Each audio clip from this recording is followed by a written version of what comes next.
శ్రీగురుభ్యో నమః. నారాయణం నమస్కృత్య నరం చైవ నరోత్తమం దేవీం సరస్వతీం వ్యాసం తతో జయముదీరయేత్.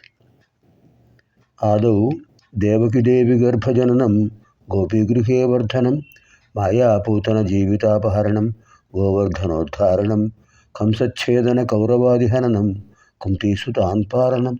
ఏతద్భాగవతం పురాణకథితం శ్రీకృష్ణలీలామృతం. ఓం క్లీం శ్రీకృష్ణాయ గోవిందాయ గోపీజనవల్లభాయ నమః. ఓం క్లీం శ్రీకృష్ణాయ గోవిందాయ గోపీజనవల్లభాయ నమః. ఓం క్లీం శ్రీకృష్ణాయ గోవిందాయ గోపీజనవల్లభాయ నమః. ఓం క్లీం శ్రీకృష్ణాయ గోవిందాయ గోపీజనవల్లభాయ నమః. ఓం క్లీం శ్రీకృష్ణాయ గోవిందాయ గోపీజనవల్లభాయ నమః. ఓం క్లీం శ్రీకృష్ణాయ గోవిందాయ గోపీజనవల్లభాయ నమః. ఓం క్లీం శ్రీకృష్ణాయ గోవిందాయ గోపీజనవల్లభాయ నమః. ఓం క్లీం శ్రీకృష్ణాయ గోవిందాయ గోపీజనవల్లభాయ నమః. ఓం క్లీం శ్రీకృష్ణాయ గోవిందాయ గోపీజనవల్లభాయ నమః. ఓం క్లీం శ్రీకృష్ణాయ గోవిందాయ గోపీజనవల్లభాయ నమః. ఓం క్లీం శ్రీకృష్ణాయ గోవిందాయ గోపీజనవల్లభాయ నమః. ఇదానీం శ్రీమద్భాగవత మహాపురాణే చతుర్థస్కంధే ఏకవింశతితమాధ్యాయే ప్రవేశామः.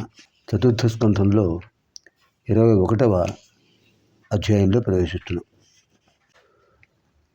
నైమిషారణ్యంలో శౌనకాది మహామునులకు సూతుల వారు చెప్తున్నారు.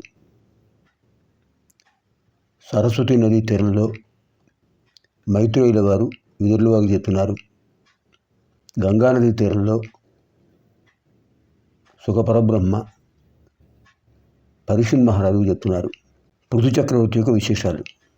నిష్కామకర్మ యోగి, నైష్కర్మ్య యోగం అంటారు దాన్ని. నైష్కర్మ్య యోగం, కర్మ ఫలితాన్ని ఆశించకుండా ఈ మంచి పని చేయడం నా బాధ్యత, నా కర్తవ్యం, నా ధర్మం అని ఎవరైతే చేస్తారో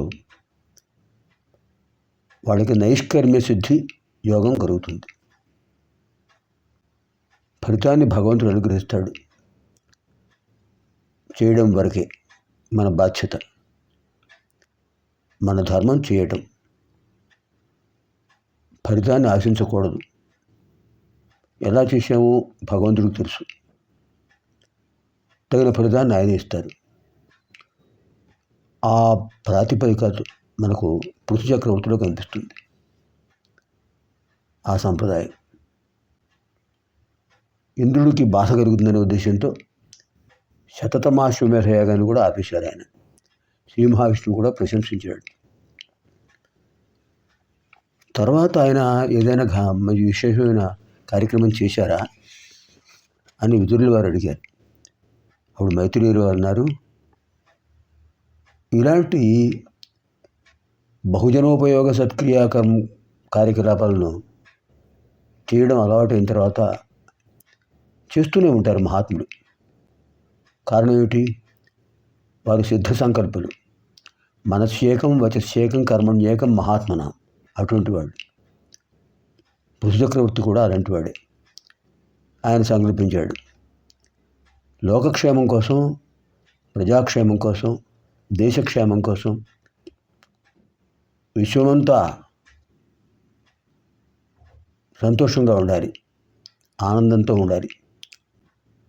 లోకా సమస్తా సుఖినో భవంతు అనేటటువంటి లక్ష్యంతో గంగా యమునా నదీ మధ్య తీరంలో, గంగా యమునా నదీ పరివాహక ప్రాంత మధ్య భాగంలో, అంటే గంగా నది, యమునా నది ఈ రెండు నదుల మధ్య ఉన్నటువంటి ప్రదేశం చాలా పవిత్రమైనది. అటువంటి పవిత్రమైన పుణ్యభూమిలో, ఆ ప్రదేశంలో మహాసత్రయాగం మొదలుపెట్టారు. మహాసత్రయాగం. సత్రయాగం అంటే కొన్ని సంవత్సరాల పాటు జరిగేది. అది మహత్తరమైనది. మహత్తరమైన సత్రయాగాన్ని ఆయన సంకల్పించారు, ప్రారంభించారు. దిక్పాలకులందరూ వచ్చారు, పుణ్యపురుషులందరూ వచ్చారు, దేవర్షులు వచ్చారు, బ్రహ్మర్షులు వచ్చారు, సనక సనందన సనత్కుమార సనాతనులు వచ్చారు. అందరూ వచ్చారు. గంగా యమునయోర్మధ్యే ఏ వసంతి తే మే ప్రసన్నాత్మానశ్చరంజీవితం వర్ధయంతి అని చెప్తుంది వేదం. గంగా నది, యమునా నది ఈ రెండు పవిత్రమైన నదుల మధ్య భాగంలో ఉన్నటువంటి ప్రదేశం విశిష్టమైన పుణ్య ప్రదేశం, విశిష్టమైన పుణ్యాన్ని కలిగించే ప్రదేశం. ఆ ప్రాంతంలో జీవించేవారు ధన్యులు. పృథు చక్రవర్తి అక్కడ మహాసత్రయాగం ప్రారంభించారట. దిక్పాలకులు వచ్చారు, మహర్షులు వచ్చారు, దివ్యర్షులు వచ్చారు. యాగం జరుగుతుంది. అందరినీ చూసి ఎంతో ఆనందించాడు పృథు చక్రవర్తి. అందరూ రావాలి, అందరూ బాగుండాలి, అందరూ సంతోషంగా ఉండాలి, అది ఆయన ధ్యేయం. ఒక వేదికపై నిల్చుని అందరికీ నమస్కారం చేశారట ఆయన. విద్యా దదాతి వినయం, వినయాద్యాతి పాత్రతాం, పాత్రత్వాత్ ధనమాప్నోతి, ధనాద్ధర్మం తతసుఖం. విద్య వినయాన్ని ఇస్తుంది, వినయం వల్ల యోగ్యత లభిస్తుంది, యోగ్యత వల్ల ధర్మ కార్యాలు ధనం లభిస్తుంది, ధనంతో ధర్మకార్యాలు చేస్తారు. అది సత్పురుషుడి యొక్క జీవన విధానం. దానికి నిదర్శనం పృథు చక్రవర్తి. ఆయన వేదికపై ఉండి అందరికీ నమస్కారం చేస్తూ, సభ్యులారా, మహాత్ములారా, మీరందరూ సహకరించడం వల్ల నేను మహాసత్రయాగాన్ని నిర్వహిస్తున్నాను. మీ సహకారం లేకపోతే నేనేం నిర్వహిస్తాను? కర్త కారయిత చైవ ప్రేరకశ్చ అనుమోదక సుకృతే దుష్కృతే చైవ చత్వార సమభాగిన అనే శాస్త్రం చెప్తుంది. కర్త చేసేవాడు, కారయిత చేయించేవాడు, ప్రేరక ప్రోత్సాహం కలుగజేసేవాడు, అనుమోదక ఇదే ఇలాగే చేయండి బాగుంది మేము సహకరిస్తాం అనేవాళ్ళు. ఈ నలుగురు కూడా సమానంగా ఫలితాలు పొందుతారు, అది సుకృతమైన దుష్కృతమైన.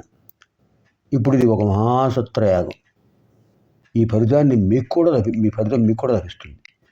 నాకే కాదు, నేను నిమిత్త మాత్రమే. సత్యం జ్ఞానం అనంతం బ్రహ్మ. తెలుసుకోవాల్సిన విషయాలు ఎన్నో ఉన్నాయి, తెలిసింది చాలా తక్కువ. తెలుసుకోవాల్సింది ఒక సింధువు, ఒక సాగరం, మనకు తెలిసింది ఒక బిందువు కూడా లేదు. అటువంటి పరిస్థితుల్లో ముఖే సరస్వతి, మీరు మీ అభిప్రాయాలను చెప్పండి. నాకు తెలిసింది కొంతయే. కారణం, విజ్ఞానం వయస్సును బట్టి పెరుగుతుంది. ఆచార్యాత్పాదం ఆదత్తే పాదం శిష్యస్వ మేధయ, పాదం సబ్రహ్మచారిభ్య, పాదం కాలక్రమేణ చ. విజ్ఞానం ఎలా సముపార్జితం అవుతుందంటే గురువుల వల్ల 4వ వంతు మాత్రమే లభిస్తుంది. గురువుపదేశం వల్ల. ఆచార్యాత్ పాదమాదత్తే, పాదం అంటే 4వ వంతు. పాదం శిష్య స్వమేధయ, ఇంకో 4వ వంతు శిష్యుడు ఆచార్యుల వారు చెప్పిన విషయాలను బట్టి తెలియని విషయాన్ని పరిశోధన తెలుసుకుంటాడు, అది ఇంకొక 4వ భాగం వస్తుంది. పాదం సబ్రహ్మచారిభ్య, తన తోటి విద్యార్థులందరితో కలిసి వాళ్ళతో చర్చిస్తూ ముఖే సరస్వతిలాగా వాళ్ళ నుంచి కొన్ని విషయాలు తెలుసుకుంటూ మరికొంత ఇంకో 4వ వంతు జ్ఞానం సముపార్జిస్తాడు. పాదం కాలక్రమేణ చ, వయస్సు పెరిగే కొద్దీ, అనుభవం వచ్చే కొద్దీ ఇంకో 4వ వంతు వస్తుంది. ఇప్పుడు పరిపూర్ణమైన జ్ఞానం వస్తుంది అనుకుంటాం, అది పరిపూర్ణం కాదు. కారణం ఏంటంటే గోబ్రాహ్మణేభ్య శుభమస్తు నిత్యం అని వేదం చెప్తుంది. యావతీర్వై దేవతాస్తా సర్వా వేదవిధి బ్రాహ్మణే వసంతి, తస్మాత్ వేదవిద్భ్యో బ్రాహ్మణేభ్యో దివే నమస్కుర్యాత్ అని వేదం చెప్తుంది. భూదేవతలు బ్రహ్మజ్ఞాన సంపన్నులు, సమస్త దేవతా రూపాలు వాళ్ళలో ఉన్నాయి. యావతీర్వై దేవతా తా సర్వా వేదవిధి బ్రాహ్మణే వసంతి. వేదాంగవేత్తమైనటువంటి బ్రాహ్మణులు, బ్రహ్మజ్ఞాన సంపన్నులు, సమస్త వేదములు, సమస్త దేవతా అంశాలు ఉన్నాయి, దేవతలందరూ ఉన్నారు. తస్మాత్, అందువల్ల వేదవిద్భ్యో బ్రాహ్మణేభ్యో దివే నమస్కుర్యాత్. వేద పారంగతులైన మహాత్ములకు, ఆ బ్రహ్మజ్ఞాన సంపన్నులకు ప్రతిరోజు నమస్కారం చేయాలి. తత్ఫలితం వల్ల దేవతలందరి అనుగ్రహం లభిస్తుంది. అందుకనే గోబ్రాహ్మణేభ్య శుభమస్తు నిత్యం అని వేదం చెప్తుంది. కనుక మీ అందరూ వచ్చారు, నాకు చాలా సంతోషంగా ఉంది. నేను ఈ సందర్భంగా సదస్సులందరికీ ఒకటే వినిపిస్తున్నాను. గోవులు క్షేమంగా ఉంటే యజ్ఞయాగాలు బాగుంటాయి, బ్రాహ్మణులు బాగుంటే యజ్ఞయాగాలు బాగుంటాయి. హవిస్సులు వేయడానికి కావలసిన ఆవు పాలు గోవుల వల్ల లభిస్తాయి.